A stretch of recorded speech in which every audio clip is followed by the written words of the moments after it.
Good morning बच्चों। मैं doctor सुधा मित्तल। बच्चों, आज अपन अध्ययन करेंगे निष्पादन मूल्यांकन विधियाँ, मेथड्स ऑफ परफॉर्मेंस अप्रेजल। निष्पादन मूल्यांकन के लिए उपयोग में लाई जाने वाली प्रमुख विधियाँ हैं, जैसे परंपरागत विधियाँ और आधुनिक विधियाँ। दो भागों में इनको विभाजित कर सकते हैं। कुछ ट्रेडिशनल मेथड्स हैं, जैसे अंकन सोपान विधि, रेटिंग स्केल मेथड। इसमें रेखीय विधि, श्रेणीयन विधि, ग्राफिक मेथड, ग्रेडिंग मेथड, कर्मचारी तुलना विधियाँ, एम्प्लॉई कंपैरिजन मेथड्स। थर्ड, जांच सूची विधि, चेकलिस्ट मेथड। 4, बल चयन विधि, फोर्स्ड चॉइस मेथड, आलोचनात्मक घटना विधि, क्रिटिकल इंसिडेंट मेथड, विवरणात्मक मूल्यांकन विधि, descriptive evaluation method.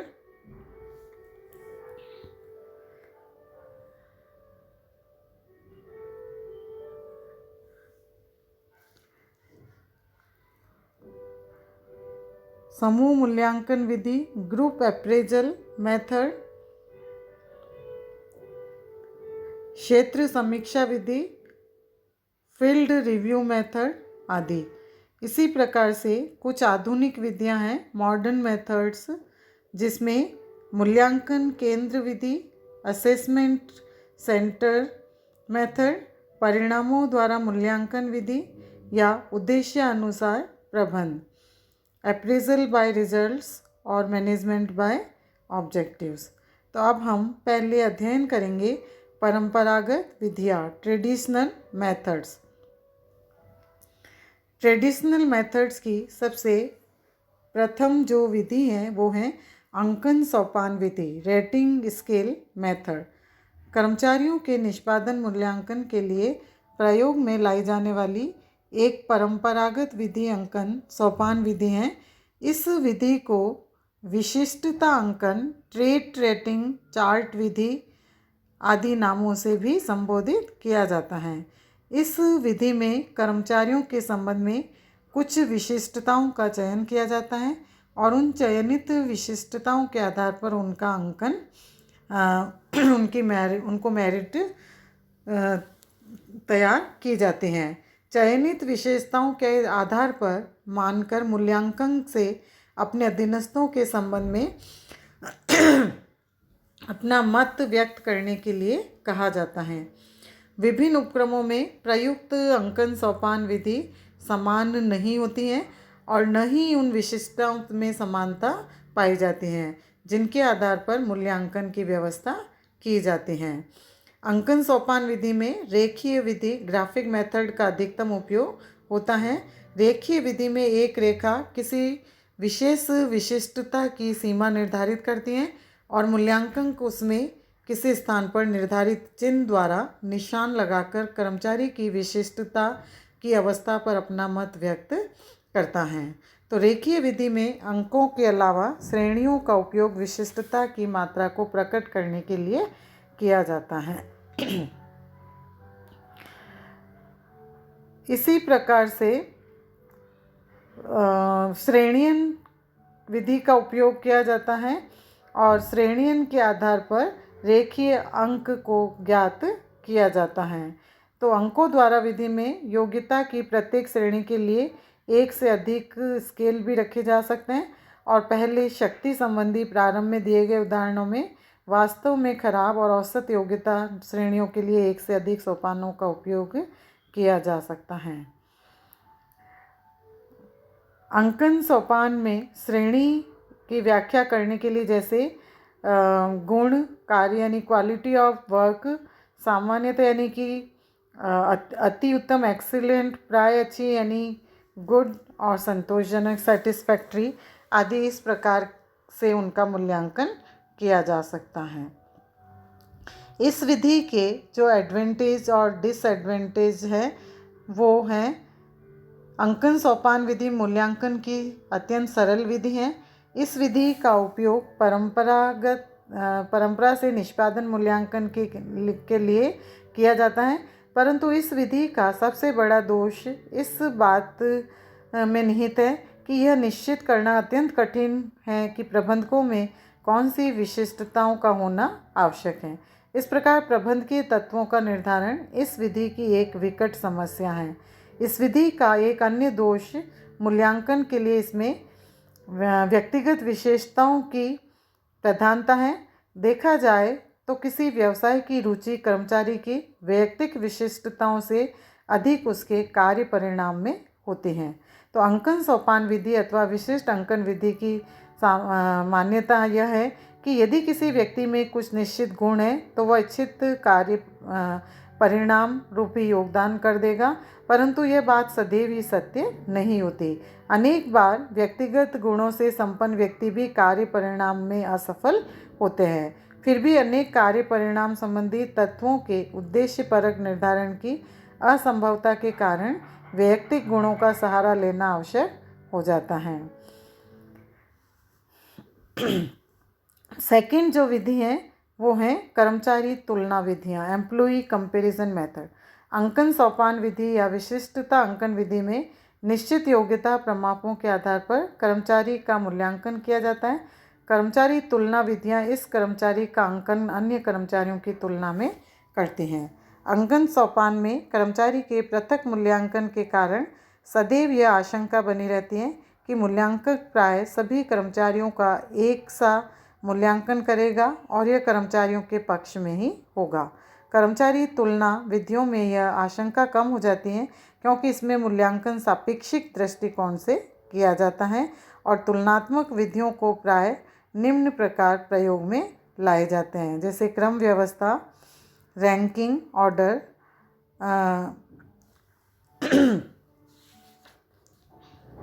Ranking order, युगल तुलना, पेयर्ड कंपैरिजन और बलकृत वितरण, फोर्स्ड डिस्ट्रीब्यूशन, व्यक्ति से व्यक्ति की तुलना, मैन टू मैन कंपैरिजन आदि। तो इस प्रकार से इस विधि के जो रैंकिंग है वो तय की जाती हैं।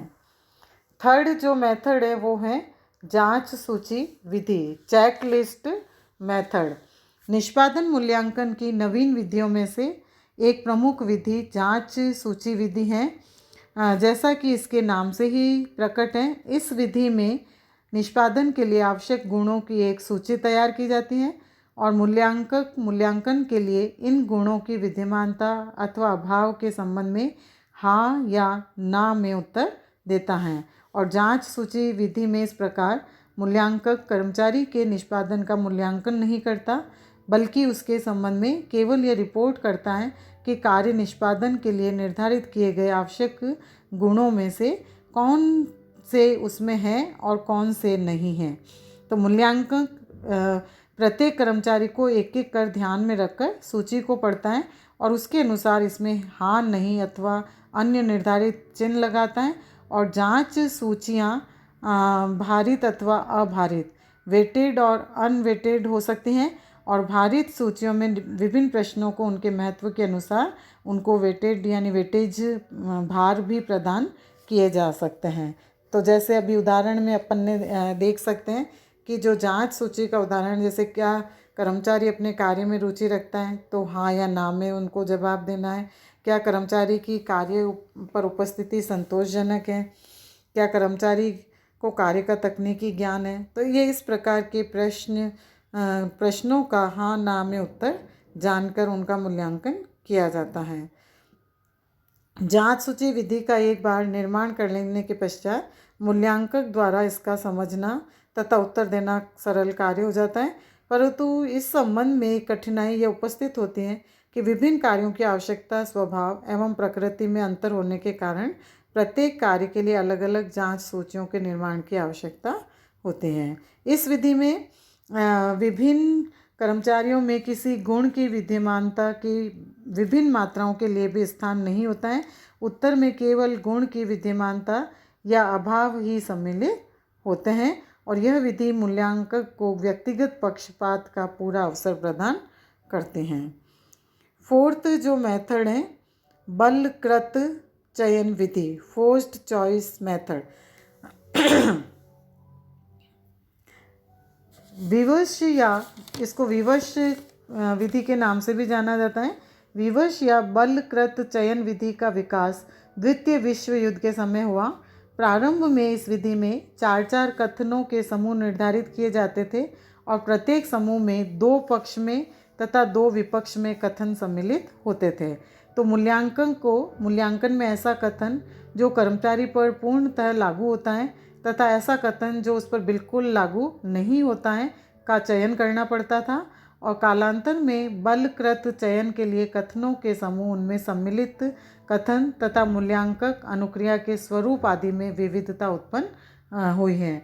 तो मुख्य रूप में ये चयन विधि में मूल्यांकक को एक ही तथ्य के बारे में एक से अधिक कथन दिए जाते हैं और उसे उसमें से किसी एक कथन को चिन्हित करना होता है और विभिन्न घटकों के संबंध में अलग अलग कथन समूह की रचना की जाती है और मूल्यांकन को सभी कथन समूहों में से व्यक्ति के संबंध में ऐसे कथनों का चयन करना पड़ता है जो उस व्यक्ति पर सबसे अधिक उपयुक्त बैठता हो। इस प्रकार इस विधि में मूल्यांकन की मूल्यांकन सीमा कथनों द्वारा निश्चित हो जाती है और अनेक समय किसी कथन समूह में सभी कथन व्यक्ति के संबंध में सही बैठते हैं, परंतु फिर भी जो इवेल्युएटर है, मूल्यांकक को यह निश्चित करना होता है कि कौन सा कथन सबसे उपयुक्त है। और यही कारण है कि इस विधि को बलकृत चयन विधि कहा जाता है। प्रत्येक कथन समूह में पक्ष और विपक्ष दोनों प्रकार के कथन सम्मिलित होते हैं। इस कारण मूल्यांकक यह नहीं जान पाता कि वह व्यक्ति का उच्च अंकन कर रहा है अथवा निरंतर अंकन कर रहा है। मूल्यांकक इसके अंदर जैसे अपन देखते हैं कि इसका बलकृत चयन के लिए कथन समूह के जैसे उदाहरण, कथन समूह 1 अपने कार्य के लिए उपयुक्त है, शीघ्रता से निर्णय लेता है, सहयोगियों में लोकप्रिय है, आलोचना सहज स्वीकार नहीं करता। दूसरा समूह बनाया जैसे अधीनस्थों को स्पष्ट निर्देश देता है, अधीनस्थों के बीच पक्षपात करता है, कार्य का भार उठाने में समर्थ है, निर्देशित कार्य को पूरा नहीं करता। कथन समूह जैसे 3 समय का पाबंद है, तीव्रता से कार्य नहीं करता, पदोन्नति के लिए उपयुक्त है, अधिक प्रशिक्षण की आवश्यकता है। तो इस बलकृत चयन विधि का सबसे बड़ा लाभ यह है कि इसमें मूल्यांकक के व्यक्तिगत पक्षपात का अंदेशा समाप्त हो जाता है, क्योंकि इसके अंतर्गत उसे कर्मचारी के संबंध में अधिकतम लाभों और न्यूनतम लाभों दोनों पर ही विचार व्यक्त करना पड़ता है और इस प्रकार इस विधि द्वारा निकाले गए निष्कर्ष विश्वसनीय माने जाते हैं। 5th है आलोचनात्मक घटना विधि, क्रिटिकल इंसिडेंट मेथड। आलोचनात्मक घटना विधि को आलोचनात्मक आवश्यक विधि अथवा निष्पादन रिकॉर्ड कार्यक्रम के नाम से भी पुकारा जाता है। इस विधि का विकास फ्लैनेगन तथा बर्न्स के द्वारा किया गया। इस विधि में कर्मचारी के आलोचनात्मक आचरण को रिकॉर्ड किया जाता है। कर्मचारी जब कोई ऐसा कार्य करता है जिस पर ध्यान दिया जाना आवश्यक है अथवा जो अवांछनीय है, तो इसका उल्लेख कर्मचारी के रिकॉर्ड में किया जाता है। कर्मचारी के आलोचनात्मक आचरणों का वर्गीकरण निश्चित वर्गों में किया जाता है और इन वर्गों में सम्मिलित आचरण करने पर मूल्यांकक कर्मचारी के आचरण का रिकॉर्ड कर लेता है। आलोचनात्मक घटनाओं के उदाहरण जैसे किसी कार्य को देखकर क्रोधित हो जाना, किसी सहयोगी को सहायता देने से इनकार करना, प्रशिक्षण प्राप्त करने से मना करना, सहयोगियों को प्रबंध के निर्णय स्वीकार करने के लिए प्रोत्साहित करना, कार्य में सुधार हेतु सुझाव देना आदि इस प्रकार के उदाहरण इसमें हम देख सकते हैं। तो आलोचनात्मक घटना विधि का एक प्रमुख लाभ यह है कि इसमें कर्मचारी का अंकन व्यक्तिगत न होकर साक्ष्यों पर आधारित होता है। कर्मचारी के संबंध में उसके अधिकारी का कोई विचार उपस्थित घटनाओं अथवा साक्ष्यों द्वारा सिद्ध होना चाहिए। दूसरे कर्मचारी के पक्ष तथा विपक्ष के आचरण का रिकॉर्ड उपलब्ध होने से उसके विकास में भी सहायता मिलती है। परंतु इस विधि में मूल्यांकक के पूर्वाग्रहों के प्रभाव को रोकने की व्यवस्था आवश्यक है और इसीलिए मूल्यांककों से घटना के तुरंत पश्चात उसका रिकॉर्ड करने को कहा जाता है, ताकि उसे बाद में अपने पूर्वाग्रहों के अनुसार विचार कर अपना मत बदलने के अवसर न मिले। नेक्स्ट मेथड है विवरणात्मक मूल्यांकन विधि, डिस्क्रिप्टिव इवेल्युएशन मेथड। इस विधि में मूल्यांकक प्रत्येक कर्मचारी के संबंध में एक लिखित विवरण तैयार करता है, जिसमें उसके व्यक्तित्व, आचरण तथा कार्य की समालोचनात्मक व्याख्या की जाती है। इस विवरण के विश्लेषण द्वारा ही कर्मचारी का मूल्यांकन किया जाता है। कर्मचारी संबंधी यह विवरण जितना पूर्ण तथा स्पष्ट होगा, मूल्यांकन भी उतना उत्तम किया जा सकेगा। इस विधि को व्यक्तिनिष्ठ होने से बचाने के लिए उपाय करना आवश्यक है। प्राय इस विधि में सर्वप्रथम कार्य निष्पादन के प्रमाप निश्चित किए जाते हैं और इन्हीं प्रमापों के अनुसार कर्मचारी का मूल्यांकन किया जाता है। यद्यपि विवरणात्मक मूल्यांकन विधि कर्मचारी के कार्य व्यवहार का विस्तार से विवरण प्रस्तुत करती हैं, परंतु इसका उपयोग निष्पादन मूल्यांकन की तुलनात्मक विधियों के साथ किया जाता है। नेक्स्ट मेथड है समूह मूल्यांकन विधि, ग्रुप अप्रेजल मेथड। इस विधि के अंतर्गत कर्मचारियों का निष्पादन मूल्यांकन एक मूल्यांकन समूह द्वारा किया जाता है। इस मूल्यांकन समूह में कर्मचारियों के निष्पादन की जानकारी रखने वाले सुपरवाइजर्स यानी पर्यवेक्षक होते हैं, और कर्मचारी का पर्यवेक्षक अपने अधीनस्थ के कर्तव्यों की प्रकृति से अन्य पर्यवेक्षकों को अवगत कराता है। तत्पश्चात मूल्यांकन समूह के सदस्य उस कृत्य के लिए निष्पादन के स्तरों, प्रमापों यानी स्टैंडर्ड्स, कृत्य धारक के वास्तविक निष्पादन और कर्मचारियों के निष्पादन के किसी विशिष्ट स्तर के कारणों आदि के संबंध में विचार विमर्श करते हैं तथा भावी सुधार हेतु यदि आवश्यक है तो सुझाव भी प्रस्तुत करते हैं। नेक्स्ट मेथड है क्षेत्र समीक्षा विधि, फील्ड रिव्यू मेथड। निष्पादन मूल्यांकन के लिए इस विधि का भी काफ़ी प्रयोग किया जाने लगा है। इस विधि के अंतर्गत सेवीवर्गीय विभाग का प्रशिक्षित अधिकारी प्रत्येक पर्यवेक्षक से उसके अधीनस्थ कर्मचारियों के बारे में आवश्यक प्रश्न पूछता है तथा उन कर्मचारियों के कार्य निष्पादन के संबंध में राय प्राप्त करता है। यह अधिकारी पर्यवेक्षक से प्राप्त सूचनाओं को लिपिबद्ध करता है और उन पर पर्यवेक्षक से अनुमोदन प्राप्त कर कर्मचारी की अन्य व्यक्तिगत सूचना के साथ भविष्य में संदर्भ हेतु रख लेता है। यह विधि ऐसे संगठन के लिए अधिक लाभप्रद है जहां कार्य करने वाले कर्मचारियों की संख्या अधिक होती है। इस विधि द्वारा कर्मचारी का पूर्ण मूल्यांकन संभव होता है। इसमें मूल्यांकन सामान्यतः उत्तम, संतोषप्रद एवं सामान्य 3 श्रेणियों में किया जाता है और यह विधि निष्पादन मूल्यांकन की अन्य विधियों के दोषों को दूर करने में भी सहायक सिद्ध हुई है। इस विधि द्वारा कर्मचारी पर्यवेक्षक संबंधों में सुधार होता है, लेकिन इस विधि की सफलता साक्षात्कारकर्ता की योग्यता पर निर्भर करती है। यदि वह योग्य है तो कर्मचारियों के संबंध में सही एवं आवश्यक सूचनाएं प्राप्त कर सकता है।